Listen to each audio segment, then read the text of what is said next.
Hola. A ver, yo llevo haciendo cómics casi que toda la vida, o sea, tengo recuerdos de muy pequeño estar haciendo cómics. ¿Qué pasa? Pues que hace tiempo reaccioné a mis cómics de la infancia, pero el otro día estaba buscando aquí una cosa y encontré muchas cosas. Cosas nazis. No, nunca nazis, siempre antinazis. Voy a compartir pantalla ya y aquí estáis viendo todos los cómics que encontré, ¿vale? Ni siquiera están todos, o sea, solamente están los cómics que hice cuando ya tenía ordenador, pero antes de tener ordenador hice muchos más a papel. 2009, poderes. Me está dando cringe ya y todavía no lo he abierto. Vale, poderes por Juan Bermúdez. Claro, Juan Bermúdez, porque es que Caos ni siquiera existía en 2009. Graphic design is my passion. What the fuck. Ay, espérate. Esos poderes no hacen más que traer problemas. Oh, vamos, cariño, no te preocupes por esas cosas. ¿Me explicáis las pocas ganas que dan de comerse eso? Por lo menos yo dibujaba mal las manos, pero las dibujaba, no como esa gente que las esconde siempre detrás de la espalda o en los bolsillos.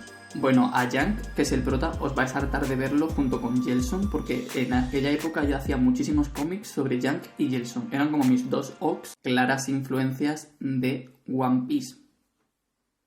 ¿Me puedes explicar cómo está cogiendo el plato? Lo está cogiendo como con los codos. En fin, me piro. Pues adiós. Bueno, este cómic básicamente va de que en el mundo ha empezado a nacer gente con poderes y algunos están dedicándose a hacer el mal, mientras hay otros que se llaman la defensa, que se dedican a hacer el bien. Wow, so original. Nunca nadie contó esta historia. Bueno, y aquí presentamos al coprotagonista. Por cierto, ¿sabes que yo también quiero ser defensor? ¿Cómo no lo voy a saber si no hablas de otra cosa?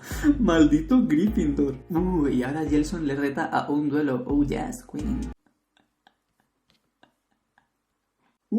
Bueno, nada, se pelean. Yank puede volar, ese es su poder. Yo estoy obsessed con que me encantaría poder volar. Luego aparece Crollen, que está torturando a una chica. Crollen es como el primer villano de la historia. En verdad, en esta época, todo lo que dibujaba eran como shonen, y ahora odio el shonen. Esta es Cheryl, que también va a aparecer en otras historias, aunque creo que luego le cambiaba el nombre y no se llamaba Cheryl. El poder de este malo es que se puede hinchar, básicamente. Es que claras influencias de One Piece. Capítulo 2, llegan los hermanos Kroll. Ah, vale, que luego este tenía hermanos también. Pero esta portada... ¿En qué momento decidí yo que esto de aquí era una pose? O sea, ¿en qué fucking momento? Es que literalmente es una persona sin piernas. Una doble página. Ojo, cuidado. Yo creo que esta es la primera vez en mi vida que hacía una doble página. Así, en plan... hinche de puño. Si es que es Luffy. O sea... Juan, por favor, stop it. Bueno, da igual. Mira, me voy a enseñar todo el cómic porque es que me aburrí hasta yo. 2009-2010. Good Night. Volumen 1, volumen 2. Cállate, queda. Hostia, eran muy largos. Bueno, Good Night básicamente es un remake de poderes un poco cambiado, porque aquí lo que pasa es que la gente con poderes está mal vista, entonces lo que hacen es que entran en los sueños de la gente y les ayudan desde ahí. O sea, como que pueden entrar en los sueños premonitorios. El primer trabajo que tienen que hacer es entrar en el sueño de este niño, que es un niño diabético y está soñando con un mundo de chocolate. Mi mamá siempre me dice que tenga cuidado con el azúcar porque tengo un estómago muy delicado. Voy a morir. Y la cara de... voy a morir. Ay. Bueno, este es el monstruo al que tienen que enfrentar, que es un monstruo bastante patético, ciertamente. Yank tiene toda la razón del mundo. Mi mamá dice que cuando los niños comen mucho chocolate, el chocomonstruo les hincha el estómago hasta que les explota. Vaya historia más sangrienta. Gelson soy yo ahora mismo. Bueno, total, que se enfrentan al bicho de chocolate para salvar al niño diabético, básicamente. Yank, que es el protagonista de la historia, tuvo un sueño premonitorio en su momento en el que su madre, que es esta amorfidad, se despide de él y aparece un pavo que va a ser como el malísimo de la historia, que se la carga básicamente. Otra vez vuelvo a dibujar a una persona sin piernas. Juan, por favor, esa pose no se hace así. Entonces, pues nada, este, que es uno como ellos, pero en vez de entrar en los sueños para salvar a la gente, lo que hace es que entra en los sueños para cargárselos. Entonces Yank tiene ese sueño de su madre y descubre que ha tenido un infarto, o sea que efectivamente alguien ha entrado en su sueño para matar a su madre. Esta es su hermana Nin, que tiene el poder de las plantas, que ojalá tuviera yo ese poder porque se me están muriendo todas las plantas, o sea, tengo un drama con eso. Yank está enfadado con su padre porque dice que en lugar de salvar a su madre, desapareció y nunca se supo nada de él. Y lo que pasa con su padre es que está secuestradísimo en algún sitio que no se sabe dónde, ¿no? Volviendo al presente, Evidentemente, Junk y Gelson siguen luchando contra el monstruo del chocolate. Ahora ya sí que le vencen y nada, entonces pues salen del sueño y se enfrentan a la siguiente misión, que es acompañados de un agente especial. Entonces están en plan de wow, ¿quién será el agente especial? Y el agente especial es Cheryl otra vez. Evidentemente no puede faltar el comentario hiper machista de que uno de los protagonistas diga tetas y el otro diga una chica. ¡Qué sorpresa! Me daba una hostia ahora mismo. O sea, es que me reventaba la cara a mi yo del pasado. O sea, menudo imbécil. Hace 8 años no sé quién hizo chistes misóginos. Como, hace 8 años yo era retromonger. O sea, podéis dejar a la gente que se deconstruya, por favor. Dejando de lado este terrible momento por el cual me arrepiento enormemente, la historia continúa. La chica como que tiene que ser súper fuerte y defenderse de los comentarios estúpidos de los otros. A mí nada de esto me parecía mal, o sea, porque yo estaba tan acostumbrado a leer mangas en los que ese tipo de comentarios eran en cada 3 viñetas. Entonces, pues, para mí tampoco era una cosa que ni siquiera me planteara, ¿sabes? Así que nada, les toca entrar al sueño de esa chica y es un sueño así tipo pesadilla, con una vampira y no sé qué. Que la vampiresa en realidad no es una vampira, es otra de las malvadas que se meten en los sueños de la gente para joderles la vida, ¿no? Creo que en esta historia aparece otro personaje que a mí me hace mucha gracia. Eran súper largos, Dios mío. Había una especie de peluche que era como muy adorable en su forma de peluche, pero luego se convertía en un humano y era como el otro personaje que les acompaña. ¿Me explicas este cuerpo? O sea, que tiene el pectoral aquí. No pasa nada. Todo el mundo, nadie nace aprendiendo. Si es que esa es la cosa. El padre de Junk se escapa de la cárcel. Por algún motivo, el padre de Junk es un Funko. ¿Cuánta sangre? Es que, de verdad, la adolescencia es una edad muy sangrienta. Esa es mi conclusión. Somos los hermanos Cupu. Juan, de verdad. No había otro nombre. Tenías que llamarlo Cupu. Si es que ¿quién me iba a tomar en serio? Nadie. Me gusta mucho que está a punto de enfrentarse a Cheryl, le salen orejas, garras, una cola y bigotes y dice, ¿cuál será el poder de Cheryl? ¿Cuál será? Ay. El trauma de Cheryl básicamente es que no es una humana que se pueda convertir en gato, sino que es un gato que se puede convertir en humana. O sea que en realidad ella, cuando está usando sus poderes, es cuando está en su forma humana. Porque todos tienen un trauma de la infancia y ella no podía ser menos. Mira, de todo lo que he visto hasta ahora, esta portada es lo menos terrible. La empresa de los malos se llama Bad Night, o sea, ni siquiera Nightmare. ¡Qué ridícula! Junk versus Andy. Tú verás la pelea. Bueno, ya me estoy cansando yo. Bueno, ya está, paso de este cómic, es muy largo. En 2010 empecé a hacer como versiones de libros que me gustaban. Hice una versión del capítulo 1 del Principito. A ver, era como un estilo así más chibi, porque era la época en la que me dio por leer a Jesulink, que tiene así como este estilo como más simple, pero que está muy guay. Es súper feo. Menos mal que luego, años después, hice otra versión del Principito, mucho mejor que esta. Y es como que me he redimido.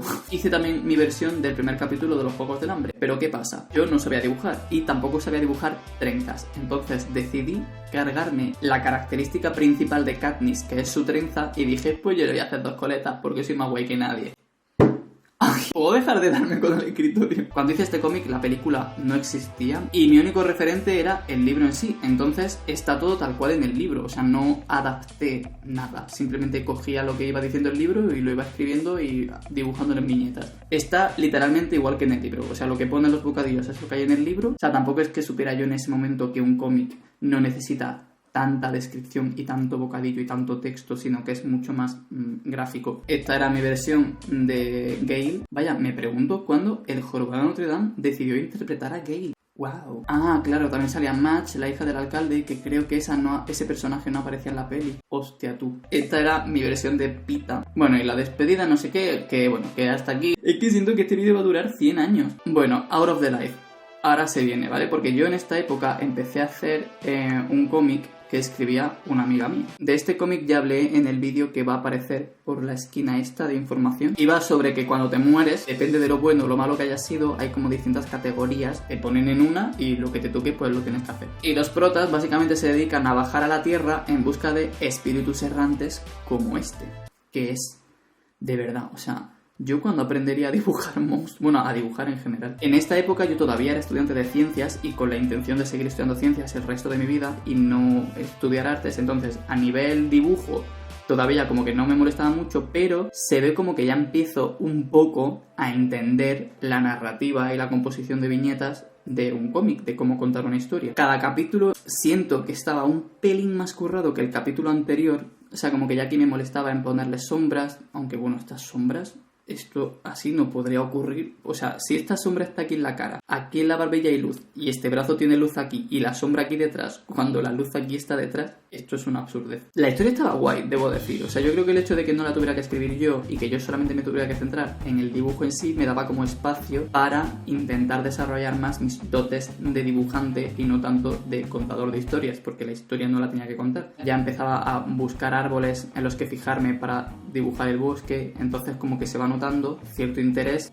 por el dibujo, que hasta ahora era como que me daba igual, o sea, como que yo dibujaba para pasármelo bien. En realidad eso sí que lo envidio del Juan del pasado, que es como que dibujaba simplemente porque de verdad me apetecía muchísimo dibujar cómics y entonces los hacía y quedaban como quedaban y punto. Aquí sigo sin entender muy bien el tema de las luces, pero bueno, por lo menos lo intento. Con la cara de loca. Bueno, voy a avanzar varios capítulos. Este es el capítulo 4, ¿vale? Aquí ya empezamos a ver sombreados con tramas un poco más en condiciones que los que hemos visto hasta ahora, y los fondos empiezan a tener un pelín más de sentido. De hecho, aquí hay mucha influencia de Fairy Tail, porque empecé a leer Fairy Tail. Luego, no os creéis que he leído yo mucho de Fairy Tail. Anatómicamente también hay 100.000 fallos, pero bueno, ya como que se empieza a intuir que me esfuerzo un poco porque tenga algo de sentido. Esta va a ser mi escena favorita de siempre, la de la señora diciendo ¡ay, la primavera!, mientras los dos están ahí medio en bolas, tirado en el suelo. Aquí, por ejemplo, ya empezaba a hacer el dibujo con Rotring, o sea, a mano, pero le metía tramas en Photoshop de puntos, o sea, tramas clásicas. Era como que el malo le cogía el brazo y se lo ponía, pero le ponía una maldición en el brazo. Entonces, desde entonces, está maldito.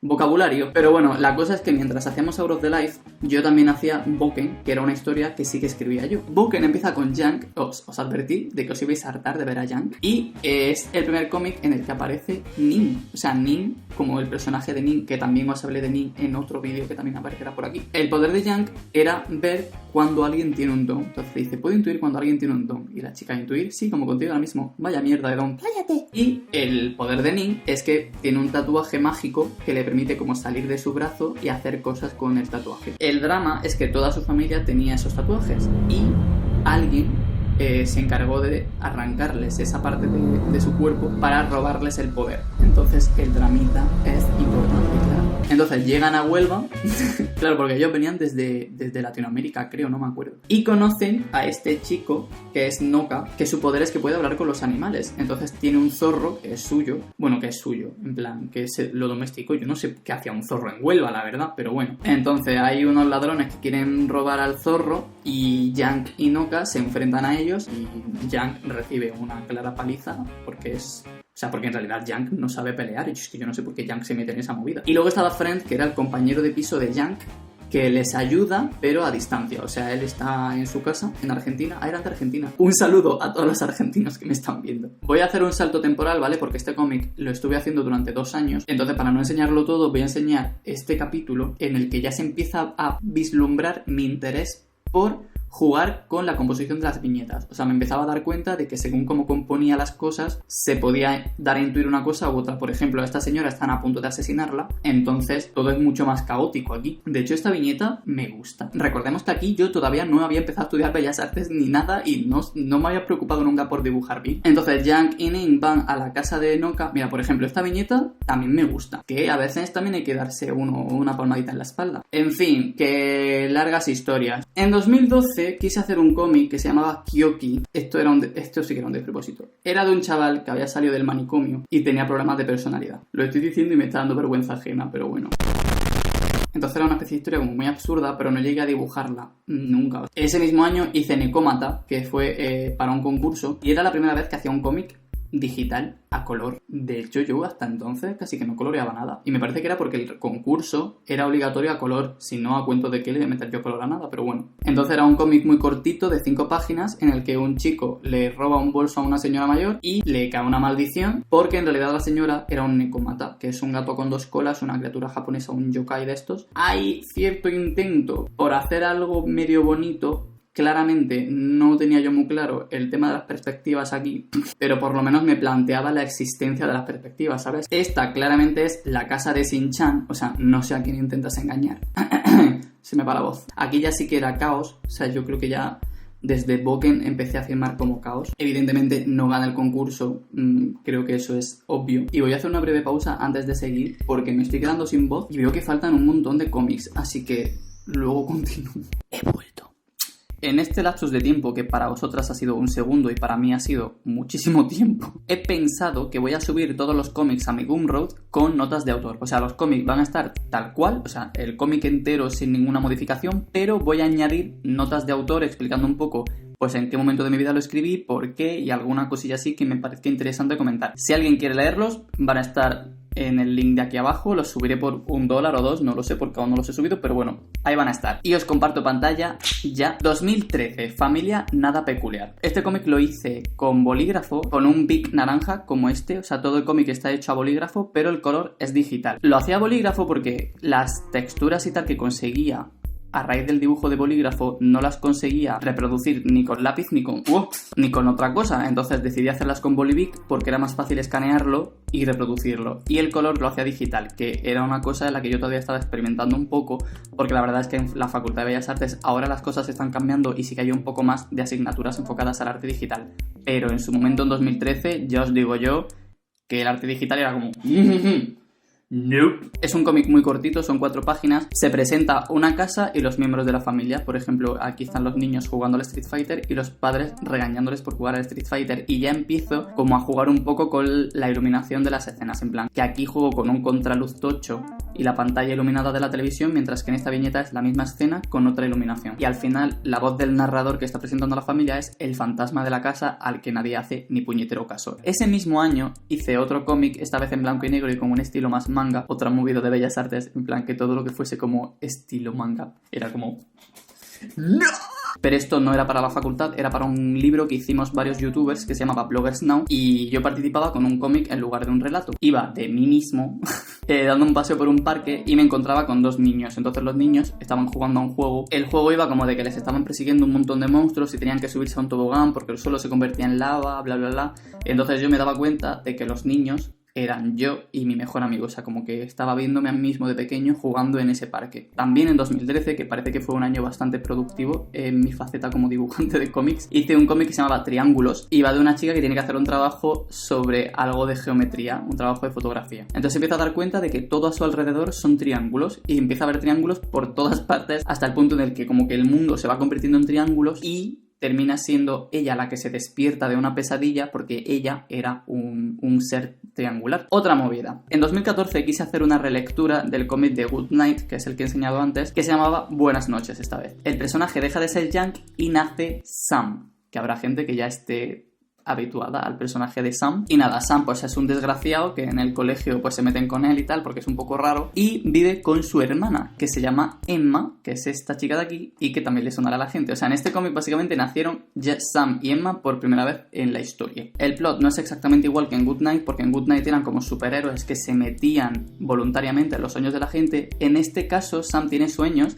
pero él cree que los sueños que está teniendo son suyos, o sea, son sus sueños. No cree que esté metiéndose en sueños de gente. Y bueno, es una trama que tengo ahí como en el cajón pendiente de hacer porque quiero hacerla algún día. No exactamente como estáis viendo aquí, quiero hacer como una versión completamente distinta. No voy a entrar mucho en esta para no hacer spoilers. También en 2014 hice ¿Por qué no? Y punto, que era un cómic para un concurso que me dijeron en plan de oye, mañana se termina el plazo de este concurso, no sé qué. Y yo como, no me da tiempo. Entonces me propuse hacer un cómic en ese día, en plan, vale, voy a pensar una historia así sencillita y ya está. Y hice esto, que es de una madre que no quiere acompañar a su hijo a un salón del manga porque es como, uy, qué pereza me da eso. Ella le acompaña a cambio de que luego él la acompañe a ella a un espectáculo de flamenco. Típica historia en la que los dos prueban algo que no querían probar y resulta que les gusta.